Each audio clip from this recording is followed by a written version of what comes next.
ほら、拾いよ。俺からのご香典だ。チャリンと無造作に5円玉を投げた夫。あっけに取られた私は指を動かすこともできなかった。なんの援助もしなかったお前の母親への香典なんて5円で十分だよな。そうだろ？てか、急いで帰れとか言うから何かと思ったら母親が亡くなったってそれだけかよ。たくマジ迷惑。忙しいのにさ。最愛の母への冒涜。好きだったはずの夫のひどすぎる言動。あまりのことに何も考えることができず、ただただフローリングを見つめた。そもそも葬儀なんてやってる暇があったら家の片付けでもすれば？最近サボってんだろ。そんなこと言うなら、少しはあなたもやってくれたっていいじゃない。はあ？家事は女の仕事だろうが、口答えするなよ、役立たずのくせに。夫はそう言い捨てると手早く荷物をまとめた。どこに行くのか聞く気にもならず、立ち尽くしたまま、たっぷりと肉のついた背中を眺める。明日から出張の予定だったけど、今日から行くことにするわ。じゃあな。夫はそう言い残して家から出て行く。ドアが閉まる音が聞こえると、それが合図になったかのように、私の目から涙がこぼれた。そうね。5円で十分よね。乾ききった声でそうつぶやいた私は、ふらふらとおぼつかない足である場所へ向かった。母は女手一つで私を育ててくれた。大変なこともあったようだが、それを家には持ち込まなかった。いつも明るくて、なんとかなるから大丈夫よ。が口癖の本当に尊敬できる人だった。高校卒業後も母から離れる気にはならず、実家から通える範囲の場所に就職を決めた私。やりがいのある仕事だったし、人間関係も悪くなかった。何より今まではできなかったちょっとした贅沢を母と二人でできるようになったのが嬉しかった。初任給でちょっと高めのレストランに食事に行ったり、ボーナスが出たら一泊二日の旅行に行ったりもした。しばらく彼氏がいない状態が続いていたけど、恋愛体質でもないし、特に結婚願望もなかったからストレスに感じることはなかった。このままずっとお母さんと暮らすのも悪くないかな。そう思っていたある日のことだった。ねえ、なおちゃん、結婚はどうするの？何よ急に。私まだ20代なんだよ。まだ考えてないって。もう20代の間違いでしょ？私がなおちゃんの年の頃は、お父さんと結婚してた。でしょ？前も聞いたよ、それ。普段なら他界した父との昔話をして終わりのはずが、その日は違っていた。母はみかんを剥く手を止め、窓の外を眺めながら、ちょっとだけ寂しそうな顔で言ったのだ。私が死んだ後、直子が一人になったらって時々考えるのよ。そう言われてドキッとした。考えたことがないわけじゃない。特に最近は母の増えた白髪を見て、お母さんも年を取るんだな、と思うことが増えた。母が私を見る。目尻のシワは5年前はなかったものだ。ねえ、直子、結婚のこと考えてみてね。このままじゃ直子が心配で、お父さんのところに行けなくなっちゃうから。縁起でもないこと言わないでよ。不意に泣きそうになった私は、お茶を入れてくると母に告げてリビングを出た。目尻の涙を拭い、やかんを火にかける。お湯が沸くまでの間、スマートフォンを開いて、友達が使っていた婚活サイトをなんとなく開いてみた。利用者満足度 90%、誠実な出会いを約束します。など、耳障りのいい言葉がページいっぱいに並んでいる。サイトの背景には、幸せいっぱいの新郎新婦の写真が使われていた。結婚したら、お母さんは安心するのだろうか。別に結婚なんてしてもしなくてもいいけど、大好きなお母さんを喜ばせてあげたい気持ちはある。私はその日のうちに婚活サイトに登録した。サイトに登録してすぐに大輔と出会った。大輔は医療機器メーカーの営業マン。ややぽっちゃりしているものの、整った顔立ちをしていた。営業らしく会話がうまく、大輔の方も私を気に入ってくれたようで、話はトントン拍子に進んだ。両家の顔合わせも済ませ、出会って1年で結婚することになった。家を出る日のことを今でもよく覚えている。母は玄関で大荷物を抱えた私を見送ってくれた。忘れ物ない？ないってば、昨日一緒に確認したでしょ。いろいろ片付いたら遊びに来て。何言ってるの。しばらくは夫婦水入らずで暮らしなさい。私が出て行こうとすると、母が私の手を取った。そして母は私を抱きしめて、優しい声で言った。ありがとね、直子。お母さん。さあ、行ってらっしゃい。大輔さん待ってるんでしょ。明るい笑顔に送り出され、私は家を出た。先ほどの言葉が耳に残って、しばらくその場から動くことができなかった。永遠の別れではないし、気にしすぎだということもわかっている。でも、母を一人この家に残していくということが、ようやく実感として湧いてきてしまった。こんな状態で結婚生活を楽しめるのかな。そう不安に思いながら、私は新居へと足を踏み出した。しかし予想に反して、大輔との生活は楽しかった。深夜に映画を見たり、休日に二人で料理を作ったり、正直言って、お母さんのことを忘れてしまった瞬間もあったと思う。だが、幸せな生活は4ヶ月で終わりを迎えた。ごちそうさま。じゃあ寝るわ。ねえ、疲れてるのはわかるんだけど、食器は片付けてほしいの。それに私が料理する代わりに、お皿洗いは大輔って約束したよね。こんなに仕事で疲れてんのにやらせるの？ひどくない？私だって仕事をちゃんと終わらせてからご飯を作ってるの。喉元まで言いかけた言葉をなんとか抑え込む。前に声を荒げたとき、恐ろしい剣幕で怒鳴られたことを思い出してしまったからだ。私が黙り込むと、大輔は大きなあくびをして寝室に消えていった。大輔の仕事が忙しいのは嘘ではないのだろう。私よりも早く出て行って遅く帰ってくるのだから。決算前だから死ぬ気でお客さんを捕まえないといけないんだと言っていたし。だから仕事が落ち着けば大丈夫。そうしたら元の大輔に戻ってくれる。幸せな夫婦生活も取り戻せる。胸元でぎゅっと手を握りしめると、スマートフォンの通知が鳴った。母からメッセージが届いていた。なおこ、元気？大輔さんとは仲良くやってる？お母さんは元気です。最近ちょっと息切れしやすくなってきたから、運動を増やす予定です。本当はお母さんに相談したかった。でも、あんなに結婚を望んでいた母を心配させるようなことはしたくない。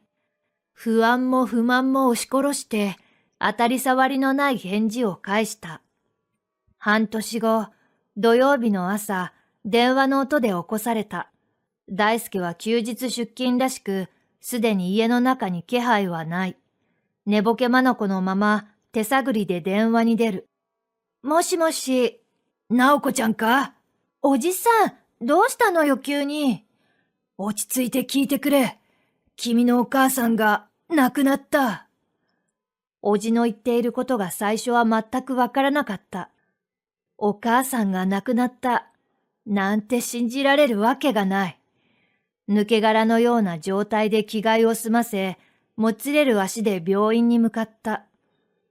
ベッドに横たわるお母さんは今にも起き出しそうだった。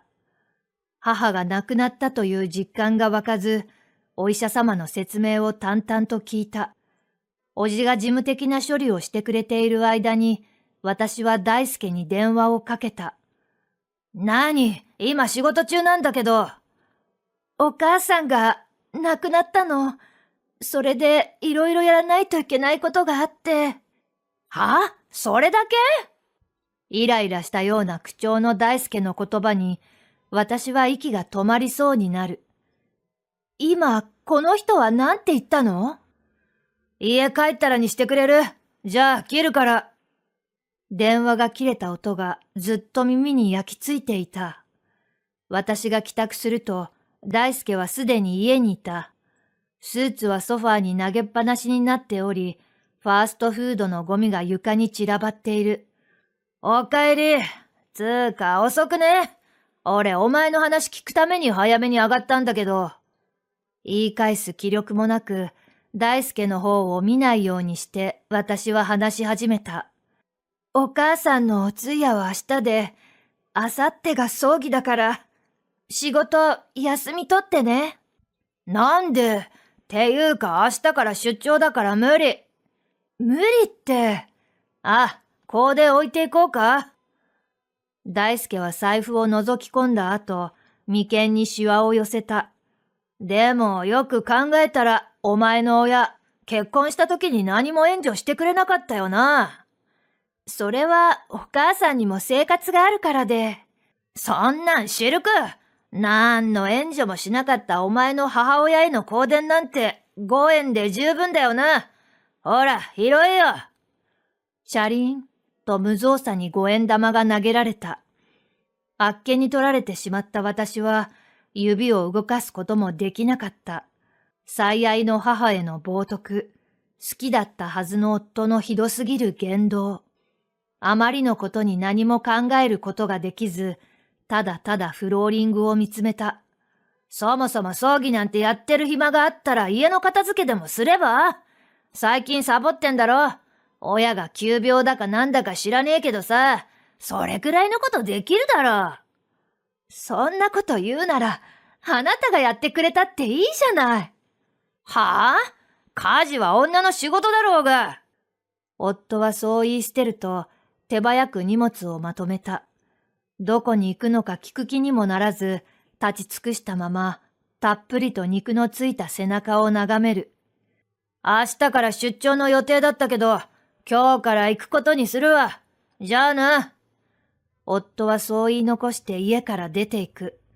ドアが閉まる音が聞こえると、それが合図になったかのように、私の目から涙がこぼれた。葬儀当日、親戚が口々に、直子ちゃんの旦那さんはどうしたの？と尋ねてくる。本当のことを言うわけにもいかず、出張なんです。と嘘をついた。母の死とちゃんと向き合いたいのに、そんな余裕もないままこの日になってしまった。棺に収められた母は、生きている時よりもしっかりお化粧を施されていて、だからこそ、もう母は死んでしまったということを思い知らされているみたいだった。母の顔を見ているうちにどんどん息苦しくなってきてしまい、外の空気を吸いに行こうとした瞬間、誰かにぶつかってしまった。すみません。いえ、直子ちゃん、久しぶりだね。覚えてる？物腰の柔らかいその人は、ずいぶん前に一度だけ会った親戚のおじさんだった。話しながら、なんとなく連れ立って外に出る。おじさんがご馳走してくれた缶コーヒーを飲みながら仕事の話になった。僕は今、健康っていう医療機器メーカーで働いていてね。え？私の夫もそこの社員です。なんだって？半田。ということは、君は半田大輔くんと結婚しているのか？おじさんはやけに険しい表情を浮かべ、考え込むようにうつむいた。どうしてそんな顔になるのかわからないまま、おじさんの言葉を待つ。実は、大輔くんから今日はきびきと連絡を受けていて。そんな、出張のはずじゃ。いや、出張はここ数ヶ月ないよ。繁忙期でもないし。私はおじさんの言葉に愕然としてしまった。つまり大輔はずっと私を騙していたということなの？すぐに大輔に電話をかけると、たっぷり待たされた挙句、だるそうな声の大輔が出た。すぐさまスピーカーの状態にして、おじさんも聞こえるようにする。んだよ、出張中だって言ったろ？大輔、何してんの？今行く。取引先が呼んでるわ。じゃあな。通話の切れたスマートフォンを手に持ったまま、私はおじさんを見た。おじさんと無言でうなずき合い、私は決意を固める。許せない。こうなったらもう、倍返しじゃ済まないわよ。そこからは怒涛の日々だった。おじさんと共に、ここ半年の大輔の行動を洗い出した。きびきと妻の体調不良を理由に、欠勤や早退を繰り返していることを突き止め、その時間は浮気相手に当てていたことが分かった。きっと相手は母の葬儀の日に電話の向こうにいた女だろう。おじさんはすぐさま大輔の解雇を取りまとめ、解雇通告を私に預けてくれた。私も離婚届を用意し、実家に帰る準備を進めた。幸いにも大輔は1週間の出張だと嘘をついて家を空けていたため、スムーズにことを運ぶことができた。家に残したのは離婚届、解雇通告、そして5円玉を入れた財布。あんな男からの施しは、たとえ5円でも受けたくない。マンションの郵便受けに二度と使わないこの部屋の鍵を放り込み、私は実家へと戻った。ほどなくして大輔から電話がかかってきた。お前ふざけんなよ！余計なことを会社に言いやがって！怒り狂っているのだろう。早口でろれつが回っていない。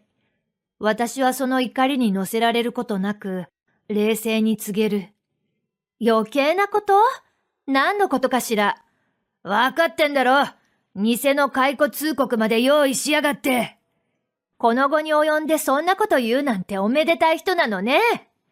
なめやがって、訴えてやるからな。どうぞ、ホテルラブメイクのレシートは私の手元にあるから。大輔が息を飲んだ音が聞こえた。私は畳みかけるように続ける。それからインスタ映えカフェにメイク用品のレシートも。裁判したらどっちが困るかわからないほどおバカさんじゃないわよね。勝ち目がないと分かったのか、大輔は絞り出すような声で言った。悪かった。何が？訴えるとか言って、何もしないし、離婚届も捺印して送る。だから許してくれ。本当は思いつくまま罵ってやりたかった。でも仏壇の上に飾られた母の写真がそれを止める。私が成人式の時に家の前で撮った写真だ。母は眩しい笑顔でこちらを見ている。母はもう何かを話すことはないけれど、考えていることくらいわかる。大輔のことは許せないけど、私はお母さんに誇れる私のままでいたい。最低限の返事だけを大輔に返し、私は電話を切った。数ヶ月後、ラッキー、モモ、取ってこーい。私は公園で犬用のおもちゃを思いっきり放り投げる。2匹の犬はものすごいスピードでおもちゃに向かってかけていく。その様子を私と今の恋人は笑顔で眺めた。彼はラッキーの散歩をしている時に出会った人だ。彼も愛犬のももちゃんを散歩していて、同じ愛犬家同士意気投合した。一人の実家暮らしが寂しくて犬を飼い始めたけど、まるでドラマみたいな展開だったなと、今でも時折不思議に思う。もしかしたら、私を心配した母が連れてきてくれたのかもしれない。その後、大輔は会社から訴訟を起こされたらしい。勤務態度の悪さや仕事上のミスの隠蔽など、訴訟に至る理由が山ほど出てきたとおじさんから聞いた。しかし、浮気のことは最後まで、妻の嘘だ、と言って言い逃れようとしたらしい。どこまでも往生際の悪い人だと思う。もう大輔と会うことは二度とないだろうけど、自分がやったことは絶対に自分に返ってくる。そのことを教えてくれたことだけは感謝している。来週は母の月命日だ。今付き合っている彼は、一緒にお墓参りに行かせてほしい、と自分から言ってくれた。母の好きなお花を持って墓前に報告しようと思う。大変なこともあったけど、お母さんのおかげで乗り越えられた。なんとかなるから大丈夫って本当だったんだね。直子は今幸せです。だから安心してゆっくり休んでね。